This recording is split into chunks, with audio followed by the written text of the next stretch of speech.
لله الذي جعل الشمس والقمر بحسبان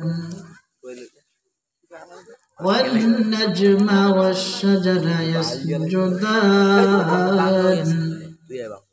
وفضل زمانا على زمان كما فضل مكانا على مكان وإنسانا على إنسان ونشهد أن لا إله إلا الله وحده لا شريك له ونشهد أن سيدنا وحبيبنا وسندنا ومولانا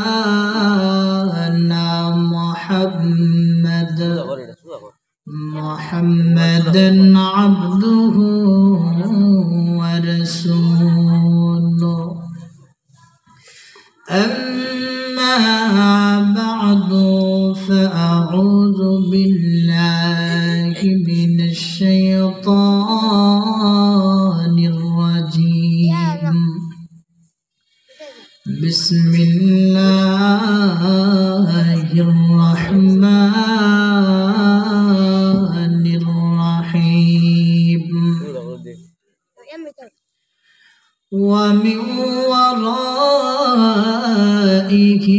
برزخ إلى يوم يبعثون صدق الله العظيم قال النبي صلى الله عليه وسلم إذا أودعت الجنازة فاحتملها الرجال على أعناقهم فإن كانت صالحة قالت قدموني وإن كانت غير صالحة قالت يا ويلها أين يذهبون أو كما قال عليه الصلاة والسلام صلى الله على سيدنا ومولانا محمد وعلى آله وأصحابه وسلم هداك ربي سبل الرشاد إلى سبيل الخير والسداد هداك ربي سبل الرشاد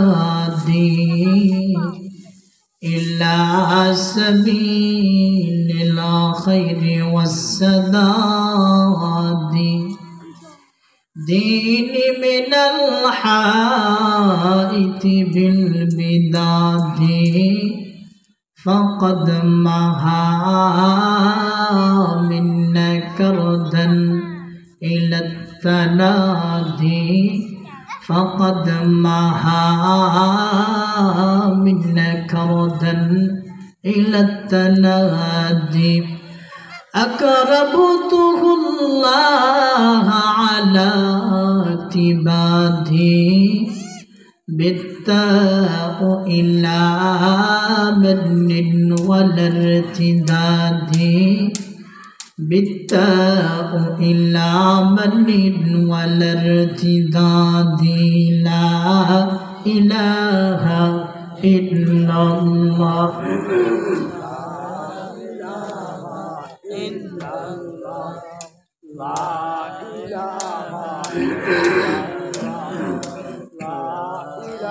لا إله إلا الله لا إله إلا الله ওইলা Mary কালিমা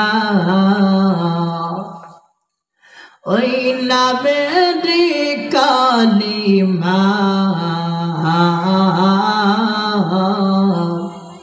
জপর মত জপলে মুমিন জপর মত জপলে মুমিন মন হবে বেহতর উজালা লা ইলাহা ইল্লাল্লাহ লা ইলাহা ইল্লাল্লাহ লা ইলাহা ইল্লাল্লাহ লা ইলাহা ইল্লাল্লাহ লা ইলাহা ইল্লাল্লাহ লা ইলাহা ইল্লাল্লাহ মুহাম্মাদুর রাসূলুল্লাহ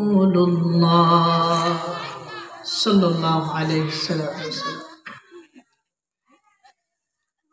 नूरिया मुहम्मदिया अब्दुल गनी मद्रसा व यतीमखाना उर्दू की आयोजित 3 दिन ব্যাপী ঐতিহাসিক ইসলামী মহাসম্মেলনের আজ দ্বিতীয় দিনের চলমান অধিবেশনের সম্মানিত সভাপতি, উপস্থিত জাতির কর্ণধার মুআজ্জাজ মুকাররম উলামায়ে কেরাম, মুরব্বিয়ান নওজোয়ান যুবক ভাই,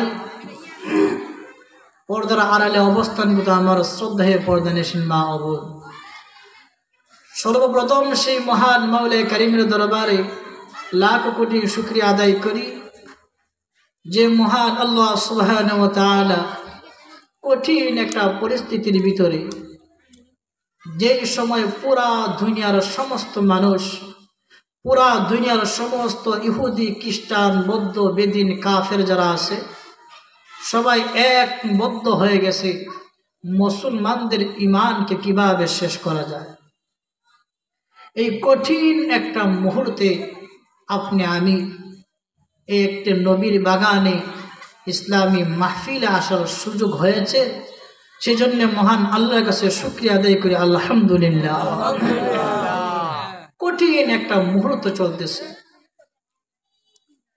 আজকের নিউজ আজকে দেখছি, কষ্ট লাগে যে ফিলিস্তিনের জমিনে আমার মুসলমান ভাইদেরকে ওই কাফের ইসরায়েলি শহীদ করতেছে। এমনকি আজকের নিউজ আসছে যে ফিলিস্তিনের বাজারে মুসলমানদেরকে কাপড় দিবে, কাপড়ের কাপড় শেষ হয়ে গেছে।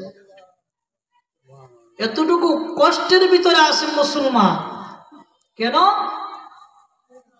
কারণ আমরা মুসলমান, আমরা তো ছিলাম সিংহের জাতি, আমরা তো মুসলমান ছিলাম খালিদ বিন ওয়ালিদের উত্তরসূরি, আমরা তো ছিলাম হযরত ওমর ফারুকের উত্তরসূরি। আমাদের মূল ইতিহাস আমরা ভুলে গিয়ে, আমাদের মূল লক্ষ্য ভুলে গিয়ে আমরা আমাদের মনের খাহেসাতে মনের ইচ্ছায় দুনিয়ার জিন্দেগিতে দুনিয়ার মায়ায় পড়ে আছি। আর না হয় আমরা তো এমন জাতি ছিলাম যেই নীল নদীর পানি বন্ধ হয়ে গেছে, খলিফাতুল মুসলিমিন ওমর রাদিয়াল্লাহু তাআলা আনহু চিঠি লিখে দিয়েছেন, আল্লাহর হুকুমে তুমি পানি চলো, তো পানি চালু হয়ে গেছে। আমরা তো এমন জাতি ছিলাম, আপনি আমার নবী, আকা নবী, হাবিব নবী, মাহবুব নবী, আশিক নবী, সাদিক নবী, মসদুক নবী, নবী মুহাম্মদুর রাসূলুল্লাহ সাল্লাল্লাহু আলাইহি সাল্লাম যখন দুনিয়ার জমিন থেকে চলে গেলেন, তখন মদিনার ভিতরে একবার ভূমিকম্প হয়েছে। খলিফাতুল মুসলিমিন ওমর রাদিয়াল্লাহু তাআলা আনহু লাঠির দ্বারা তিনি জমিনে আঘাত করেছেন আর বলেছেন, হে জমিন, যেখানে আল্লাহর রাসূল শাহিদ আছে, যেখানে আল্লাহর রাসূল কবরে আছে, ওই মাটিতে তুমি ভূমিকম্প হবে, সাবধান আর যেন ভূমিকম্প না হয়। এখন প্রায় 1450 বছর আগে ওমর রাদিয়াল্লাহু তাআলা আনহু ওই লাঠি দ্বারা আঘাত করছিলেন। আজকে 1450 বছর হয়ে গেছে। এই 1450 বছরের ভিতরে পুরা দুনিয়ায় অন্য জায়গায় ভূমিকম্প হয়, কিন্তু মদিনার ভিতরে কোনো ভূমিকম্প নাই। আমরা পারি না কেন? আমাদের হয় না কেন? আমাদের মূল লক্ষ্য থেকে আমরা সরে আসছি। দুনিয়ার ফিকির ধারণা নাই, তা আমরা দুনিয়া ছেড়ে চলে যেতে হবে। আমাদের ইচ্ছা নাই, ধারণা করতেছি মনে হয় দুনিয়াই আমার সব, দুনিয়াই সব, কিন্তু দুনিয়া কিচ্ছু না, দুনিয়া কিচ্ছু না, দুনিয়া কিচ্ছু না। দুনিয়া মানুষকে ধোঁকা দেয়, দুনিয়া মানুষকে ধোঁকা দেয়। একটা রিসালা, একটা ঘটনা আনছেন দুনিয়া কেমন, মানুষকে বোঝানোর জন্য। হযরতে ঈসা রূহুল্লাহ, ঈসা আলাইহিস সালাতু ওয়াস সালাম, তিনি এক জায়গায় সফরে রওনা দিয়েছেন, দীর্ঘ সফর। কিন্তু রাস্তার মধ্যখানে যাওয়ার পর তিনি হঠাৎ করে দেখতে পেলেন একজন সুন্দর রূপসী মহিলা। এত সুন্দর মেয়ে, এত সুন্দর চেহারা তিনি আর জীবনে কোনোদিন দেখেন নাই। কিন্তু ওই মেয়ের ডান হাতের মধ্যে আবার দেখা যায় মেহেদি মাখা সুন্দর ফুল আছে, আবার ডান হাতের মাথায় একটা ধারালো ছুরি আছে, বাম হাতে আবার রক্ত দেখা যায়। কিন্তু চেহারা এত সুন্দর, জীবনে আর কোনোদিন এমন মহিলা, এত সুন্দর চেহারাওয়ালি মহিলা আর দেখেন নাই। কিন্তু মাথা চুলের দিকে তাকাইলেন, দেখেন চুলগুলো এলোমেলো দেখা যায়। তখন ঈসা আলাইহিস সালাতু ওয়াস সালাম ওই মহিলাকে বলতেছে, হে আল্লাহর বান্দি মহিলা, হে আল্লাহর বান্দি মহিলা, আমি এত সুন্দর মহিলা জীবনে আর কোনোদিন দেখি নাই। পৃথিবীর জমিনে এত সুন্দর মহিলা আর কোনোদিন আমি দেখি নাই।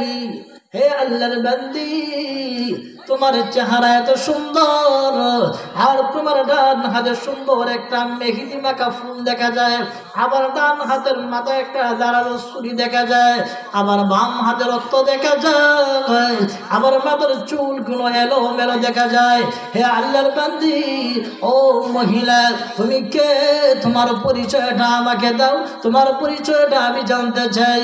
আল্লাহর বান্দি মহিলা এবার পয়গম্বর ঈসা রূহুল্লাহকে বলেন, পয়গম্বর ঈসা রূহুল্লাহ, ও আল্লাহর পয়গম্বর শোনেন, আমি আসলে কোনো মহিলা নয়, আল্লাহর কোনো বান্দি নয়, আমি হলাম দুনিয়া, আমি হলাম দুনিয়া। আমি একজন মহিলার সুরত ধারণ করে, একজন মহিলার রূপরেখা ধারণ করে আপনার সামনে হাজিরা দিলাম। আমি হলাম দুনিয়া, আমি হলাম এই দুনিয়া, এই পৃথিবী হলাম আমি।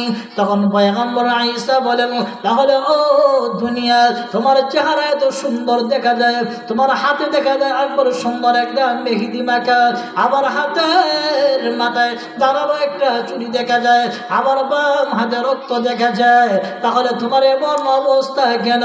তখন ওই দুনিয়ায় বলে, পয়গম্বর ঈসা রূহুল্লাহ, ভালো করে শুনেন, আমার দুনিয়ার যে চেহারা দেখতেছেন এটা হলো আমার দুনিয়া।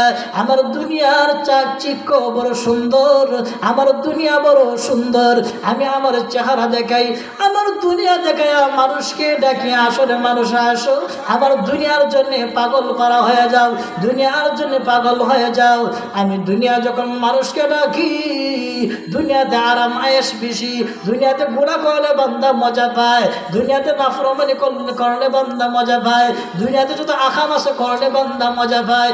ওই দুনিয়া বান্দাকে ডাকে, আয় আয় আয়, আমি দুনিয়ার জন্য পাগল হয়ে যাব।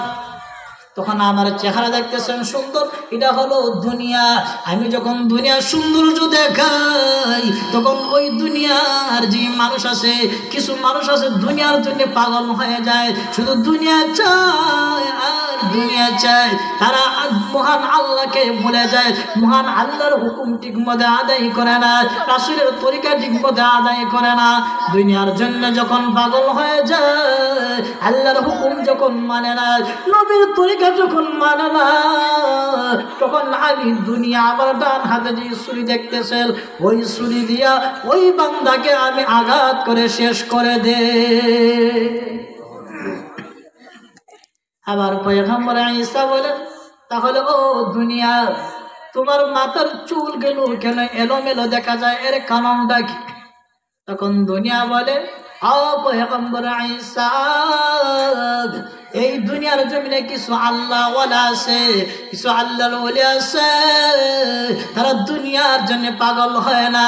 আমি দুনিয়া যখন তাদেরকে ডাকি বলে আসো আসো আমার দুনিয়ার জন্য পাগল হয়ে যাও, তখন আল্লাহ ওয়ালারা বলে, হে দুনিয়া, তোকে আমরা লাথি মারি, তুই দুনিয়ার জন্য আমি পাগল নয়, আমি মহান আল্লাহর জন্য পাগল, আমি আল্লাহর হুকুম মানবো, নবীর তরিকা মানবো, আমি দুনিয়া চাই না, আমি দুনিয়া চাই না, দুনিয়ার জন্য পাগল হয় না।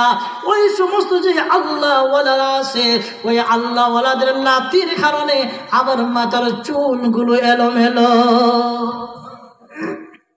এজন্য এই দুনিয়াটা খুব সুন্দর, মানুষকে আরাম আয়েশের প্রবণ দেখায়। দুনিয়াতে গুনাহ করলে মজা, গুনাহ করতে খুব মজা, গুনাহ করতে মজা, কবরে গেলে দিব মহান আল্লাহ সাজা। আর করো যদি গুনাহ, কবরে গেলে মহান আল্লাহ বানাইব গুনাহ। এজন্য সাবধান বান্দা, তুমি দুনিয়া থেকে সংশোধন হয়ে যাও। তো আসুন আমি আপনাদের সামনে মহাগ্রন্থ আল কোরআন থেকে 18 নম্বর পারায় সূরাতুল মুমিনুনের 51 আয়াতে কারিমা অংশ তেলাওয়াত করেছি। এই আয়াতে কারিমায় মহান আল্লাহ কামুল হাকিমিন বলেন, ওয়া মিন ওয়ারাইহিম বারযাখুন ইলা ইয়াউমি ইউবআসুন। সেই আমার তেলাওয়াত কিন্তু আয়াতে মহান আল্লাহ কামুল হাকিমিন আপনি আমি দুনিয়ার জমিন থেকে চলে যাওয়ার পরে আর হাসরের ময়দানে ওঠার আগে আমাদের একটা বরজখ, একটা জগৎ হলো কবরের জগৎ। একটা জগৎ দুনিয়ার জমিন থেকে যাওয়ার পরে আর হাসরের ময়দানে ওঠার আগে, এই অবস্থায় এই জায়গাতে কয়েকটা পয়েন্টে নেককারদের অবস্থা কেমন হবে, বদকারদের অবস্থা কেমন হবে, তার আলোচনা মহান আল্লাহ তুলে ধরেছে।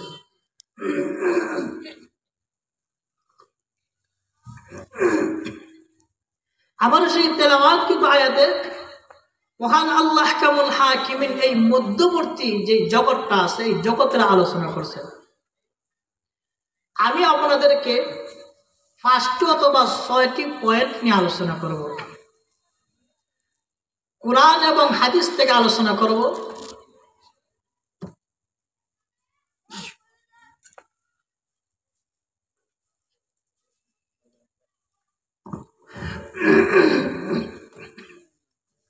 এই দুনিয়ার জমিন থেকে আমরা যারা চলে যাব, আমরা যখন মারা যাই, আমরা মারা যাওয়ার পরে আমাদের কয়েকটা পয়েন্ট আছে। একটা হলো মারা যাওয়ার পরে আমরা যখন মারা যাই, আমাদের যে রুহুটা আছে, ওই রুহুটা একজন ফেরেশতার হাতে থাকে। থাকা অবস্থায় ওই রুহুটা আমাদের সব কিছু দেখে।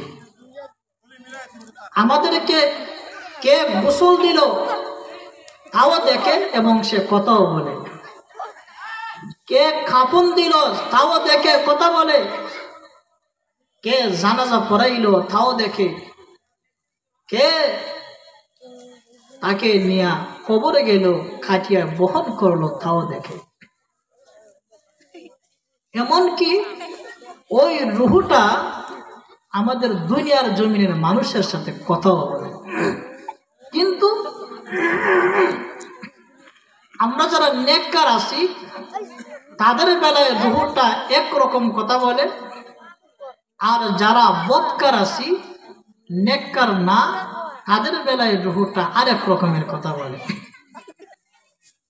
2 নম্বর পয়েন্ট, আমাদেরকে যখন কবরে রাখা হয়, রাখার পরে কবরে যাওয়ার সাথে সাথে ওই কবরের জবান মহান আল্লাহ খুলে দেয়, ওই কবর বান্দার সাথে কথা বলে। যারা নেককার তাদের বেলায় এক রকমের কথা বলে, আর যারা বদকার তাদের বেলায় আরেক রকমের কথা বলে। 2 নম্বর পয়েন্ট। 3 নম্বর পয়েন্ট, কবরে যাওয়ার পরে কবরে চাপ দিবে। এখন কবর দিয়ে চাপ দিবে, নেককার কেউ চাপ দিবে, বদকার কেউ চাপ দিবে। প্রশ্ন আসবে কেন, এটা সামনে প্রশ্নের জবাব দিব। নেককারদেরকে এক রকমের চাপ দিবে, বদকারদেরকে এক রকমের চাপ দিবে। 3 নম্বর পয়েন্ট স্মরণ রাখবেন। 4 নম্বর, কবর জগতে 4 নম্বরে প্রশ্ন করবে, মা রব্বুকা ওয়া মা দীনুকা ওয়া মা হাদার রাসূল। এই 3টা প্রশ্ন করার সময় নেককারদের অবস্থা হবে একরকম, বদকারদের অবস্থা হবে আরেক রকম। 5 নম্বর, এই প্রশ্ন দেওয়ার পরে, প্রশ্নের উত্তর দেওয়ার পরে নেককার হলে অবস্থা হবে একরকম, আর বদকার হলে অবস্থা হবে আরেক রকম। 5টা পয়েন্ট বুঝে আসছে তো? পয়েন্টগুলো স্মরণ রাখবেন, আলোচনা বুঝতে সহজ হবে। কারণ আমি যে আলোচনা করি, আমার আলোচনার মূল নিয়ম হলো আমি ধারাবাহিক আলোচনা করার চেষ্টা করি যতটুকু পারি। কারণ যে কোনো একটা বিষয় নিয়ে ধারাবাহিক আলোচনা করলে মানুষের কিছু বুঝে আসে, কি আলোচনা করলো এবং এর থেকে কি নেওয়া যায় কিছু বুঝে আসে। আর এলোমেলো আলোচনা করলে অনেক সময় বুঝে আসে। তো আসুন, 1 নম্বর গাঠি, বান্দা যখন মৃত্যু হওয়ার পরে রুহু বান্দার সাথে কি কথা বলে। যখন বান্দার জানাজা, তার আত্মীয়, তার কোনো ছেলে জানাজা পড়ায়, তখন ওই বান্দা এত খুশি হয়, এত আনন্দিত হয়, আহারে এই পৃথিবীর মধ্যে আমার চাইতে এরকম ধন্য আর কোনো লোক নাই। সে সৌভাগ্য মনে করে। আর যখন তার আত্মীয় স্বজনের ভিতরে কেউ জানাজা পড়ার মতন লোক নাই, অন্য জায়গা থেকে লোক এসে জানাজার ইমামতি করে, তখন সে বলে, হাই রে আমি হতভাগা, আমার একটা ছেলে, আমার ফ্যামিলি থেকে আমি একজনকে জানাজা পড়ানোর মতন বানাইতে পারি না। এখন আসলে রুহুটা কি কথা বলে। আচ্ছা, মানুষ যখন মারা যায়, ওই মানুষকে যখন খাটিয়া তুলে নিয়ে যায়, তখন মানুষ 2 রকম। অনেক মানুষ কান্না করে, কান্না করে না? মানুষ কান্না করে, ছেলে বাবার জন্য কান্না করে, স্ত্রী স্বামীর জন্য কান্না করে, স্বামী স্ত্রীর জন্য কান্না করে, মা ছেলের জন্য, ছেলে মার জন্য, দাদা দাদির জন্য, সবাই পুরা বাড়িতে একটা কান্নার রুল পড়ে যায়। যখন কান্না করে তখন রুহুটা কথা বলে। কি কথা বলে? আল্লাহর রাসূল হাদিসে বলেন, ইদা উদিআতিল জানাজাতু ফাহাতামালাহার রিজালু আলা আ'নাকিহিম ফাইন কানাত সালিহাতান قالت قدموني قدموني وإن كانت غير صالحة قالت يا ويلها أين يذهبون যখন বান্দাকে কাটিয়ে উঠানো হয় তখন এই দুনিয়ার জমিনে ওই বান্দা যদি তার ছেলেরা কান্না করে, তার মেয়েরা কান্না করে, কান্নার রুহ পড়ে যায়, তখন ওই বান্দার যে রুহ আছে ওই রুহটা বান্দাকে কিন্তু দেখে, যারা কান্না করতেছে তাদেরকেও দেখে, যারা কান্না করে তাদেরকে সম্বোধন করে রুহটা বলে فحطملها الرجال على أعناقهم فإن كانت صالحة قالت قدموني ওই রুহটা বলে, ও আমার ফ্যামিলির লোকেরা, ও আমার আত্মীয় স্বজনের লোকেরা, তোমরা কান্না করিও না। ওই লোকটা যদি নেককার হয় তখন এই কথা বলে, তোমরা আমার জন্য কান্না করিও না, আমার সুখের জায়গা হলো কবর, আমার সুখের জায়গায় তোমরা আমাকে তাড়াতাড়ি নিয়ে যাও, আমার সুখের জায়গায় আমাকে নিয়ে যাও। হে আমার ছেলেরা, হে আমার মেয়েরা, ও আমার ফ্যামিলির লোকেরা, ও আমার আত্মীয় স্বজনেরা, তোমরা আমার জন্য কান্না করিও না, আমাকে তাড়াতাড়ি তোমরা কবরের যাত্রাবাহী, ওই কবরের যাত্রীবাহী কবরে নিয়ে যাও। আমার আসল ঠিকানা সাগর, আমার আসল ঠিকানা জান্নাত, আমার সামনে যে ঠিকানা কবর, ওই কবরে আমার জন্য শান্তি, তাড়াতাড়ি আমার জায়গায় তোমরা আমাকে রেখে দাও, তোমরা কান্না করিও না, তোমরা কান্না করিও না।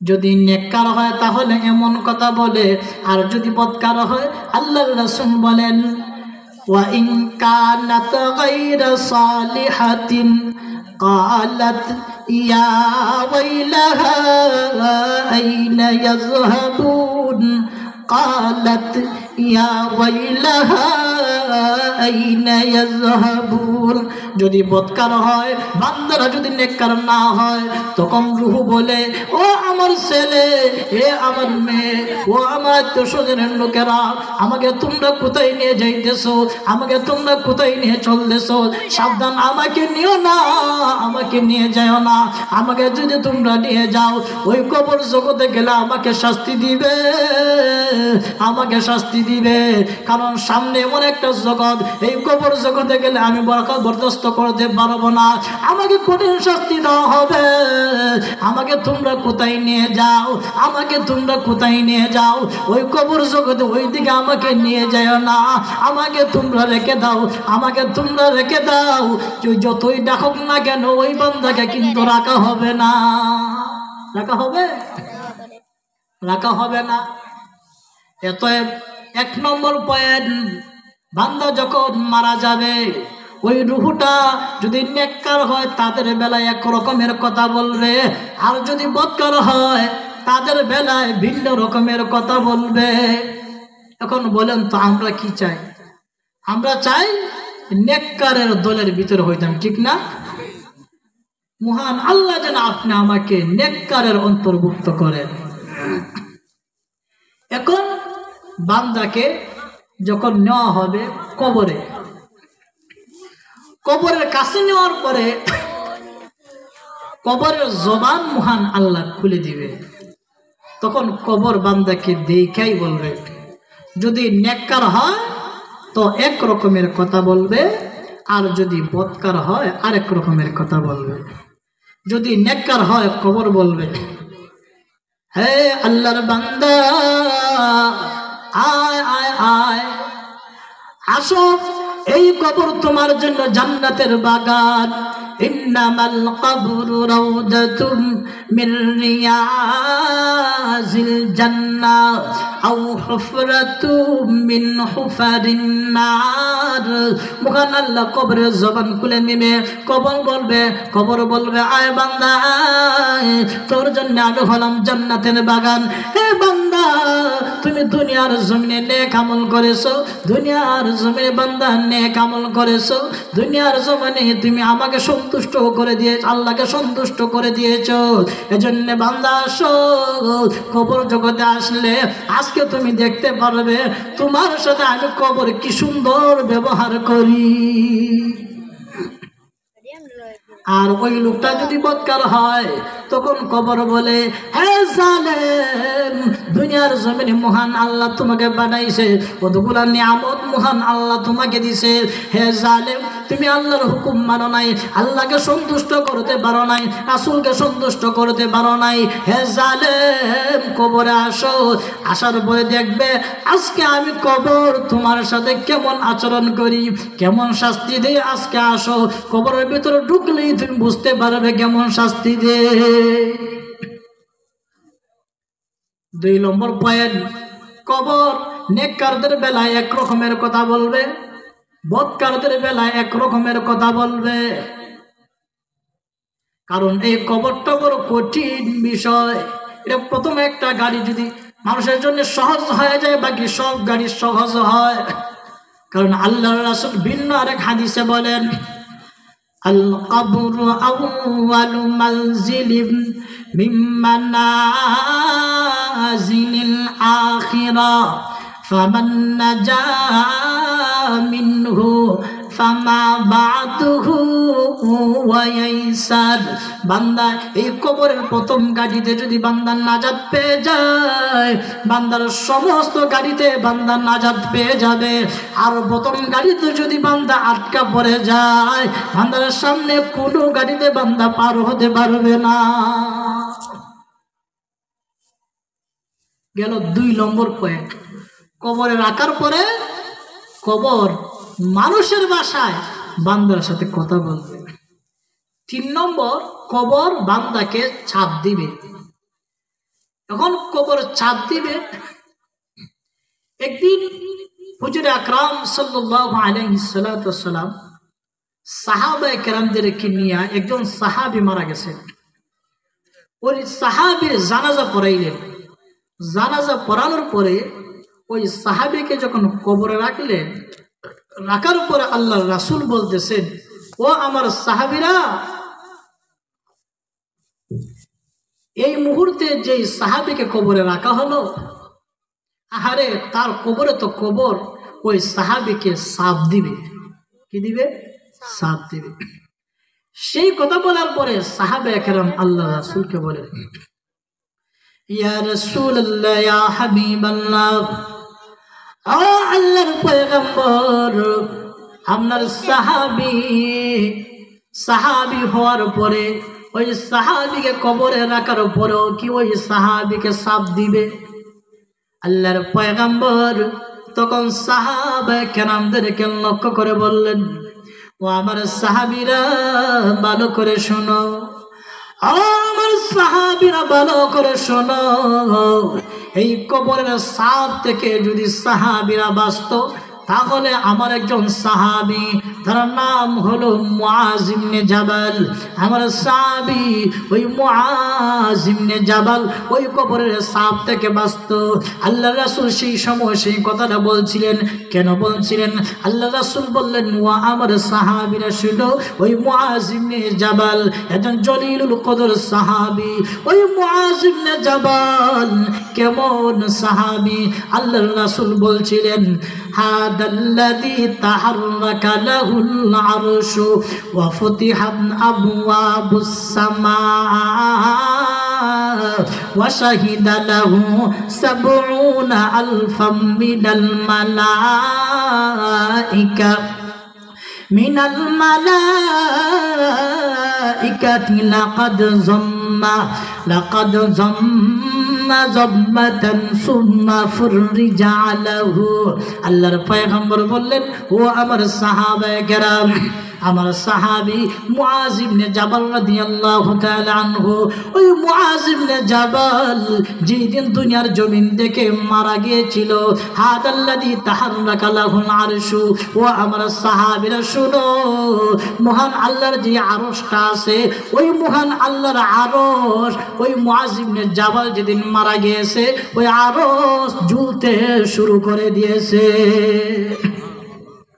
মহান আল্লাহর আরশ ঝুলতে শুরু করে দিয়েছে, নড়াচড়া করতেছে। তার আনন্দে শুধু তা নয়, আল্লাহর পয়গম্বর বলেন, ও وفتحت أبواب السماء ও আমার সাহাবীরা শুনো রে মুআজ ইবনে জাবাল কেমন সাহাবী ওয়াফুতিহাত আবওয়াবুস সামা মুআজ ইবনে জাবাল যেদিন মারা গেছে মহান আল্লাহ আসমানের সমস্ত দরওয়াজা মুআজ ইবনে জাবালের জন্য মহান আল্লাহ খুলে দিয়েছিল শুধু তা নয় ও আমার সাহাবীরা শুনো ওই মুআজ ইবনে জাবাল কেমন সাহাবী মুআজ ইবনে জাবাল যেদিন মারা যায় ওই মুআজ ইবনে জাবালের জানাজার মধ্যে ওয়াশাহিদা লাহু সাবউনা আলফাম মিনাল মালাইকাতি লাকাদ যাম্মা যাম্মাতান সুম্মা ফুররিজা আলাহু আল্লাহর পয়গম্বর বলেন ওয়াশাহিদা লাহু ওয়াশাহিদা সাবউনা আলফাম মিনাল মালাইকা ও আমার সাহাবায়ে কেরাম শোনো মুআজ ইবনে জাবাল যেদিন মারা গিয়েছে ওই মুআজ ইবনে জাবালের জানাজার মধ্যে মহান আল্লাহর আরশ থেকে ৭০,০০০ ফেরেশতা শামিল হয়েছে আল্লাহ রাসূল এই বর্ণনা দিয়া সাহাবায়ে কেরামদেরকে বললেন ও আমার সাহাবীরা ওই কবরের সাপ থেকে যদি বেঁচে থাকতো তাহলে আমার মুআজ ইবনে জাবাল ওই কবরের সাপ থেকে বেঁচে থাকতো সেই কথা বলার পরে ওই কথাটা আম্মা জান আয়েশা সিদ্দিকা রাদিয়াল্লাহু তাআলা আনহা শুনছেন শোনার পরে আম্মা জান আয়েশা আল্লাহর পয়গম্বরকে প্রশ্ন করে বসছেন যদি এই প্রশ্ন না করতো তাহলে আমরা জবাব পাইতাম না আম্মা জান আয়েশা বলেন ইয়া রাসূলুল্লাহ ইয়া হাবিবাল্লাহ ও আমার স্বামী আল্লাহর পয়গম্বর তাহলে যদি কবর আপনার সাহাবীকে চাপ দেয় তাহলে নামাজ পড়ে লাভটা কি হলো পূজা রেখে লাভটা কি হলো আমল করে লাভ কি হলো বান্দা এত আমল করে আবার আপনার সাহাবীও হয়েছে আবার আপনার উম্মতেরও আমল করবে তাহলে আমল করার পর কবরে যাওয়ার পরে যদি সাফ হয়ে দেয় তাহলে আমল করে লাভটা কি যখন আম্মা জান আয়েশা প্রশ্ন করে বসলেন তখন এবার আল্লাহর পয়গম্বর জবাব দিয়ে আল্লাহর পয়গম্বর বললেন ও আয়েশা শোনো শোনো কবর সাফ দিবে ঠিকই আছে কিন্তু যারা নেককার তাদের সাফ দেওয়া আর যারা বদকার তাদের সাফ দেওয়া আকাশ পাতাল ব্যবধান কি ব্যবধান এর কয়েকটা ব্যবধান আল্লাহর পয়গম্বর তুলে ধরছেন এক নম্বরে আল্লাহর পয়গম্বর বলেন ও আয়েশা শোনো আমার সাহাবে কেরাম আর উম্মতের ভিতরে যারাই মারা যাইবে কবরে যাওয়ার পরে সাফ দিবে বান্দা যদি নেককার হয় এক নম্বর অবস্থা হলো বান্দা যদি নেককার হয় আমলওয়ালা হয় ও আয়েশা শোনো একজন মানুষের মাথা যদি ব্যথা করে তাহলে আরেকজন মানুষ যদি ওই মাথায় মালিশ করে দেয় তার ব্যথা যেমন দূর হয়ে যায় এক নম্বরে যারা নেককার হবে তাদের সাফের অবস্থাটা হলো এমন আর যারা বদকার হবে ও আয়েশা শোনো তাদেরও সাফ হবে তাদের সাফের অবস্থাটা হলো এমন একটা ডিমের মধ্যে যদি বড় একটা পাথরকে রেখে দেওয়া হয় ও আয়েশা বড় একটা পাথরকে যদি ডিমের মধ্যে রেখে দেওয়া হয় যে অবস্থাটা হবে যেমন যারা বদকার হবে তাদের সাফ দেওয়ার অবস্থাটা হবে মন এটা হলো একটা অবস্থা আম্মা জান আয়েশাকে আল্লাহর পয়গম্বর বলেন ও আয়েশা শোনো আর একটা অবস্থা হলো ওই কবর যখন সাফ দিবে যারা নেককার হবে তাদের অবস্থা হলো একরকম কেমন অবস্থা আল্লাহ রাসূল বলেন মামাদ্দা বাসারি ও আয়েশা ওই বান্দার চোখের পাওয়ার যতটুকু যাইবে ওই বান্দার চোখের দৃষ্টি যতটুকু যাইবে মহান আল্লাহ কামুল হাকিমিন অতটুকু পরিমাণ মহান আল্লাহ প্রশস্ত করে দিবে আর যারা বদকার হবে ও আয়েশা বদকারের সাফের অবস্থাটা হলো সাফ দেওয়া হবে অবস্থা হলো তার কবরটাকে সংকীর্ণ করে দেওয়া হবে আর একটা অবস্থা আল্লাহর পয়গম্বর বলেন, ও আয়েশা, নেককারকেও সাপ দেওয়া হবে, বদকারদেরকেও সাপ দেওয়া হবে, নেককারদেরকে সাপ দেওয়া হবে। আর একটা অবস্থা হলো, ও আয়েশা, এটা এমন একটা সাপ, এই সাপকে বোঝানো হয়েছে সাপ মানে ওই সাপ দেওয়ার মাধ্যমে যারা নেককার হবে ওই নেককারকে মহান আল্লাহ গুনাহমুক্ত মহান আল্লাহ পবিত্র করে দিবেন। আর ও আয়েশা, যারা বদকার হবে নেককার হবে না, আয়েশা শুনে রাখো, মহান আল্লাহ তাদেরকেও সাপ দিবে, তাদেরকে সাপ দিবে। তার একটা ব্যাখ্যা হলো, আয়েশা শুনো, আল্লাহর পয়গম্বর হাত এইভাবে দেখাইলেন, বললেন, ও আয়েশা, হাতের আঙ্গুলগুলো যেমন একটা আর একটা ঢুকে যায়, এই অবস্থা যেমন হয় আমার উম্মতের ভিতরে যারা বদকার হবে যখন কবরে রাখা হবে, ও আয়েশা, আর একদিকের পাঁজরের হাড্ডি অপর দিক থেকে এইভাবে চাপ দিয়ে ঢুকে যাবে। এখন তো বুঝছে যে কবরে চাপ দিবে। 3 নম্বর পয়েন্ট। 1 নম্বর গেছে রুহু কথা বলবে, 2 নম্বর কবরে কথা বলছে, 3 নম্বর কবর চাপ দিবে। কিন্তু নেককার যারা হবে তাদেরকে চাপ দিবে একরকম, আর বদকার যারা হবে তাদেরকে চাপ দিবে আরেক রকম। এখন 4 নম্বর পয়েন্ট, বান্দাকে কবরে রাখার পরে বান্দাকে প্রশ্ন করা হবে, মা রব্বুকা মা দীনুকা মা হাদার রাসূল। এর আগে আরেকটা বিষয় বুঝি, বান্দাকে কবরে যখন রাখা হবে, কবরে রাখার পরে বান্দার যখন চোখ খুলবে তখন বান্দা কোন সময় চোখটা খুলবে? ফেরেশতাদের প্রশ্ন করবে, প্রশ্ন করার আগে বান্দার চোখ যখন খুলবে, ওই বান্দা যদি ওই সময় নেককার হয়, নেককার মানে কি? বান্দা নামাজ পড়ছে, রোজা রাখছে, আমল করছে, তাও তো নেককার। আর বদকার মানে কি? নামাজ পড়ে নাই, রোজা রাখে নাই, আমল করে নাই।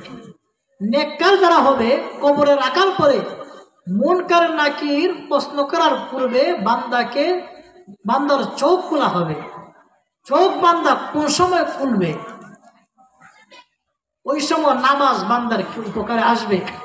আল্লাহর রাসূল ভিন্ন আরেক হাদিসে বলেন, ইদা উদখিলাল মাইয়িতুল কবরা মুসিলাত লাহুশ শামসু ইনদা গুরুবিহা ফায়াকুলু দাউদ উসাল্লি। বান্দা যখন ওই কবর জগৎ থেকে চোখটা খুলবে বান্দা খুলবে, মুসিলাত লাহুশ শামসু ইনদা গুরুবিহা, বান্দা যে দুনিয়ার জমিন থেকে মারা গেছে বান্দা ভুলে যাবে। বান্দা দুনিয়ার জমিন থেকে কবর জগতে চলে আসছে, বান্দা এটা ভুলে যাবে। বান্দা ঘুম থেকে উঠবে, বান্দার চোখ দৃষ্টি করে তাকায় দেখবে সময়টা হলো আসরের পর মাগরিবের শেষ সময়, মাগরিব চলে যাইতেছে, আসরের নামাজের সময় চলে যাইতেছে, সূর্য ডুবে যাবে।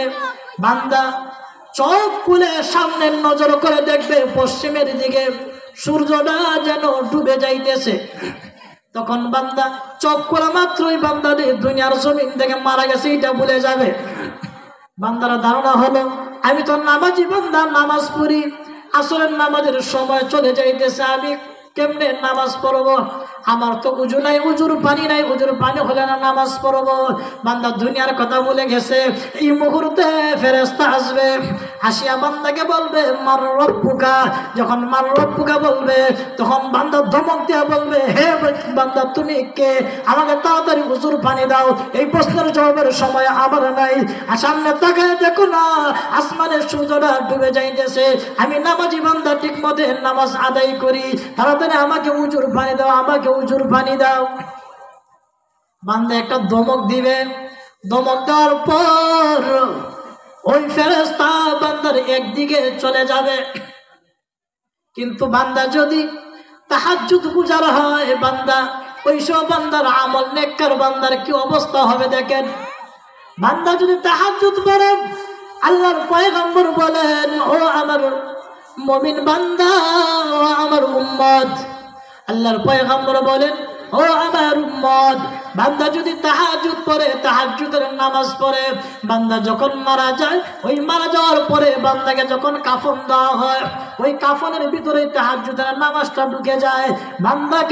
বান্দার সাথে কথা বলে, বান্দা বুঝতেও পারে বান্দা চিনে নাই। বান্দাকে বলে, আমাকে তুমি চিনছো নি? আমি কে? কয় না, আমি তোমাকে চিনি নাই। কয়, হে বান্দা, ভয় করিও না, ভয় করিও না, আমি বললাম তোমার জীবনের তাহাজ্জুদের নামাজ। হে বান্দা, আমি মহান আল্লাহর সাথে আমার ওয়াদা হয়ে গেছে, আমি মহান আল্লাহর সাথে আমার ওয়াদা হয়ে গেছে। ওই সময় ফেরেশতাদেরকে বলবে, হে ফেরেশতারা, আমাকে ভালো করে চিনে রাখো, এই বান্দার তাহাজ্জুদের নামাজ, এই বান্দার তাহাজ্জুদের নামাজ। বান্দা শীতের সময় কষ্ট করে উজু করে তারপরে তাহাজ্জুদের নামাজ পড়েছে, এই বান্দার সাথে আছি, আমি বান্দাকে জান্নাতে নেওয়া পর্যন্ত বান্দার সাথে আমি থাকবো। যখন মুনকার নাকির আসছে, বান্দাকে প্রশ্ন করবে, বান্দা ধমক দিয়ে বলবে, আমাকে উজুর পানি দাও। মুনকার নাকির আবার দূরে এক জায়গায় চলে যাবে। ওই মুহূর্তে তাহাজ্জুদের নামাজ বলবে, হে মুনকার নাকির, সাবধান সাবধান, বান্দাকে প্রশ্ন করিও না। বান্দাকে প্রশ্ন করার আগে আমার কিছু কথা আছে মহান আল্লাহর সাথে। তখন মহান আল্লাহকে বলবে, ও মহান আল্লাহ, বান্দা কষ্ট করে সুন্দর করে উজু বানায়া শীতের দিনও বান্দা নামাজ পড়ে, তাহাজ্জুদের নামাজ পড়েছে। ওই সময় অনেক মানুষ জুয়া খেলে, অনেক মানুষ গুনাহে লিপ্ত হয়ে যায়, এরপরেও বান্দা ঠিক মতো সুন্দর করে নামাজ আদায় করেছে। তখন তাহাজ্জুদ বলবে, ও মহান আল্লাহ, এই বান্দার জন্য যা চাই তুমি কি তা দিবে? বলবে, হে তাহাজ্জুদের নামাজ, তুমি যা চাও তোমাকে তা দেওয়া হবে। তখন তাহাজ্জুদের নামাজ বলবে, হে মুনকার নাকির, মহান আল্লাহর সাথে আমার কি কথা হয়েছে তুমি কি দেখছো? হ্যাঁ দেখছি। তাহলে সাবধান, আমি এই মুহূর্তে প্রথম আসমানে যাইব। প্রথম আসমানে যাওয়ার পর প্রথম আসমানে যাইব, ওই প্রথম আসমান থেকে আসার আগ পর্যন্ত সাবধান, তাকে কোনো প্রশ্ন করতে পারবে না। হয় ঠিক আছে, চলে যাও। এবার তাহাজ্জুদের নামাজ প্রথম আসমানে চলে যাবে। প্রথম আসমানে যাওয়ার পর প্রথম আসমান থেকে প্রায় 1000 ফেরেশতার একটা বাহিনী নিয়ে আসবে। ওই 1000 ফেরেশতার বাহিনীর হাতের মধ্যে ফুল থাকবে, জান্নাতি ফুল থাকবে। জান্নাতি ফুল এমন হবে, এক একটা ফুলের এক এক রকম গ্রাম হবে। ওই 1000 ফেরেশতা নিয়ে আসবে। 1000 ফেরেশতা নিয়ে এসে ওই 1000 ফেরেশতাকে বলবে, হে ফেরেশতার দল, তোমরা আমার ওই বান্দাকে, ওই মহান আল্লাহর বান্দাকে তোমরা গ্রাও করো, আল্লাহর বান্দা যেন ভয় না পায়। আচ্ছা বলেন তো, এই দুনিয়ার জমিনে আমাকে যদি 1000 মানুষ আমাকে গ্রাও করে রাখে, আর কোনো মানুষ আমাকে মারতে আসে, তাহলে আমার কোনো ভয় থাকবে? ভয় থাকবে না। তখন 1000 ফেরেশতা বান্দাকে বেষ্টনী করে রাখবে। এটা হলো তাহাজ্জুদের ফজিলত। এরপরে সাথে সাথে মহান আল্লাহ আরেকদল ফেরেশতার বাহিনী, মহান আল্লাহ স্বয়ং নিজেই মহান আল্লাহ পাঠাইবেন। বলবেন, আরেকদল ফেরেশতা মহান আল্লাহ পাঠাইবেন, ফেরেশতার বাহিনী, আমার বান্দার কাছে চলে যাও, আমার বান্দার কাছে চলে যাও, যাও যাও যাও। আমার বান্দাকে যখন প্রশ্ন করবে, ওই আমার বান্দা যেন প্রশ্ন সঠিকভাবে দিতে পারে, ওই প্রশ্নের জবাব যেন দিতে পারে, তোমরা আমার বান্দাকে সহযোগিতা করবে। এখন নেককারদের অবস্থা হবে কেমন? কবর জগতে নেককারদের অবস্থা হবে এমন। ওই সময় আরো বিভিন্ন হাদিসের ব্যাখ্যায় পাওয়া যায়, প্রত্যেকটা আমল বান্দার সামনে দাঁড়ায় যাইবে। আর একটা আমল বলি, যখন বান্দা মারা যায়, মারা যাওয়ার সময় বান্দার আত্মীয় যে কোনো কারো সুরত ধরে শয়তান আসে বান্দাকে ধোঁকা দেওয়ার জন্য। বান্দা মুখ দিয়ে কালিমা পড়তে যায়, আর মানুষের রূপ রেখা সুরত ধারণ করে তার বাবার চেহারা অথবা তার মার চেহারা, আত্মীয় স্বজনের চেহারা ধরিয়া বান্দার সামনে দাঁড়ায় শয়তান বলে, আমি তোমার বাবা, আমি তোমার মা, আমি তোমার আত্মীয় একজন লোক, আমি মারা গেছি, আমি কবর জগতে যাওয়ার উপর আমি মারা গেছি, আমি দেখছি কালিমা পড়ে কোনো লাভ নাই, তুমি কালিমা পড়িও না। আল্লাহর পয়গম্বর বলেন, যেই বান্দা দুনিয়ার জমিনে আল্লাহু আল্লাহ আল্লাহ আল্লাহ নামের জিকির করবে, বেশি বেশি বেশি করে ওই কঠিন মুহূর্তে মহান আল্লাহ ওই জিকির বান্দার সামনে দাঁড়ায় যাইবে, ওই শয়তান থেকে মহান আল্লাহ হেফাজত করবেন।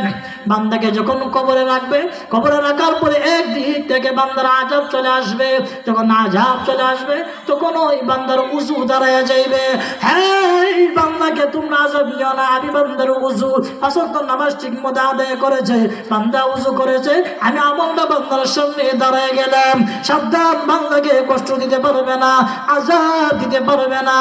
ওই কবরে বান্দার সব ধরনের ব্যবস্থা, বান্দার পানির জন্য বান্দার রোজা দাঁড়ায় যাইবে, বান্দার প্রত্যেকটা আমল ওই দিন বান্দা দেখতে পাইবে। আর বান্দা যদি আমলদার না হয়, বান্দা যদি বদকার হয়, মহান আল্লাহ কামুল হাকিমিন কবরে শাস্তি দিয়ে বড় কঠিন শাস্তি দিবে। কিন্তু এই কবর জগতে বান্দাকে শাস্তি দিবে, কঠিন শাস্তি দিবে। যদি বদকার হয় তাহলে কবর যখন বান্দাকে বলবে মান রব্বুকা ওয়া মা দীনুকা ওয়া মা হাদার রাসূল, বান্দাকে যখন প্রশ্ন করবে বান্দার কোনো প্রশ্ন বান্দার স্মরণ থাকবে না, শুধু একটা কথাই বলবে লা লা আদরি, লা লা আদরি, আমি জানি না, আমি কিচ্ছু জানি না। যখন বলবে তখন ওই বান্দাকে চাপ দিবে, বান্দাকে কষ্ট দেওয়া শুরু করবে, কোনো প্রশ্নের জবাব দিতে পারবে না। এটা হলো 4 নম্বর পয়েন্ট। 5 নম্বর, যারা নেককার হবে তাদেরকে মহান আল্লাহ ভালো ব্যবস্থা করে দিবেন, বদকার যারা হবে তাদেরকে শাস্তি দিবেন।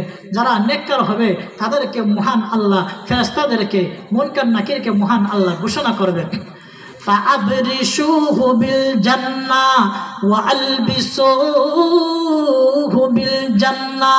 হে মুনকার নাকির ফেরেশতা, আমার বান্দা নেককার বান্দা, বান্দা সঠিকভাবে প্রশ্ন দিয়ে দিছে, ফেরেশতা জান্নাত থেকে বান্দাকে এই মুহূর্তে জান্নাতের বিছানা এই জায়গাতে রেডি করে দাও।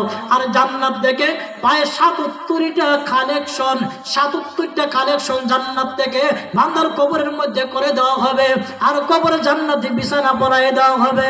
আর ফেরেশতারা বলবে, হে আল্লাহর বান্দা, মায়া করে করে বলবে, আদর সোহাগিয়ে দিয়ে বলবে, হে বান্দা ঘুমিয়ে যাও, সুন্দর করে ঘুমাও, সুন্দর করে ঘুমাও। বান্দাকে সুন্দর করে ঘুমাইতে দিবে। আর বান্দা যদি নেককার না হয় বান্দাকে কষ্ট দিবে, কিন্তু ওই সময় আরো কঠিন একটা অবস্থা হবে। হে ভাই, আমি বলি আমাদের ইমানের দায়িত্ব হিসেবে বলতে হয়, যারা আমরা দাঁড়িয়ে রাখি না, কবরে কিন্তু আল্লাহ অনেক শাস্তি দিবে সওয়াল জবের পরে, কিন্তু একটা শাস্তি হবে সওয়াল জবের আগেই। ওই শাস্তিটা কি? যারা কবর জগতে যাবে যাদের দাড়ি নাই তাদেরকে যেমন ভাবে আমরা বড় বসি দিয়া বল মাছ মারি না, অনেকে বসি লাগায়া আমরা নদী থেকে বল মাছ মারি, ওই বান্দাকে একটা জ্বলন্ত আংরার ন্যায় বড় একটা বলের বসি থাকবে, এটা জ্বলন্ত আংরার মতন থাকবে, ওইটাকে বান্দার তুতার মধ্যে লাগানো হবে আর টান দিয়ে কবর থেকে তোলা হবে। আর বান্দার যদি মুখের মধ্যে দাড়ি থাকে, ফেরেশতারা ওই দাড়িতে ধরে আদর সোহাগ দিয়ে বান্দাকে কবর থেকে টান দিয়ে তুলবে। এই জন্যে আমরা এই যাত্রী তো হতে হবে। আমি আলোচনা করছি একটা পয়েন্ট নিয়ে, আলোচনা বলছিলাম ওয়ামি ওয়ারাইহিম বারযাখুন ইলা ইয়াউমি ইউবআসুন, যে মৃত্যুর পরে আর হাসরের ময়দানে ওঠার আগে কয়েকটা পয়েন্ট নিয়ে আমি আলোচনা করব। এই পয়েন্ট 5টি পয়েন্ট নিয়ে আলোচনা করেছি। যারা শুনছেন ইনশাআল্লাহ কিছু বুঝে আসছে। এই জায়গাতে নেককারদের অবস্থা কেমন হবে আর বদকারদের অবস্থা কেমন হবে, এরপরে সময় শেষ যেহেতু আর বলতে পারবো না। আরো অসংখ্য গণিত ঘটনা আছে। এই দুনিয়ার জমিনে মহান আল্লাহ অনেক ঘটনা ঘটাইছেন, যা মহান আল্লাহ চাক্ষুষ কিছু কিছু মানুষকে দেখানোর জন্যে যে কবর জগতে কেমন শাস্তি হয় ও মানুষ। এজন্য আমরা এই কবরের ভয় করি, ভয় রেখে আমরা আমাদের ওই জিন্দিগির আসল ঠিকানার দিকে তাকাই, আসল ঠিকানার দিকে নজর করি আর বেশি বেশি আমল করি।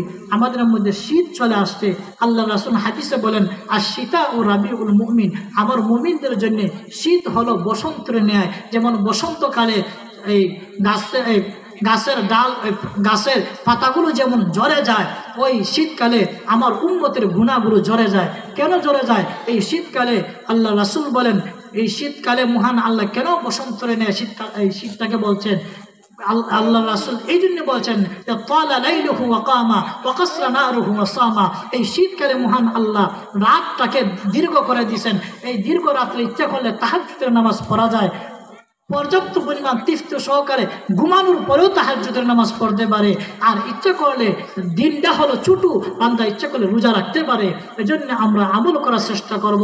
মহান আল্লাহ কামুল হাকিমিন আপনি আমাকে যেন নেককারদের অন্তর্ভুক্ত করেন। সেই জন্য মহান আল্লাহ যা আলোচনা করলাম তা থেকে আমরা এই ভয় ভীতি নিয়ে যেন আমল করতে পারি। আল্লাহ যেন সবাইকে তৌফিক দান করে। সবাই বলেন আমিন। ওয়া আখিরু দাওয়ানা আনিল হামদুলিল্লাহি রাব্বিল আলামিন। মাশাআল্লাহ। মুফতি জাবের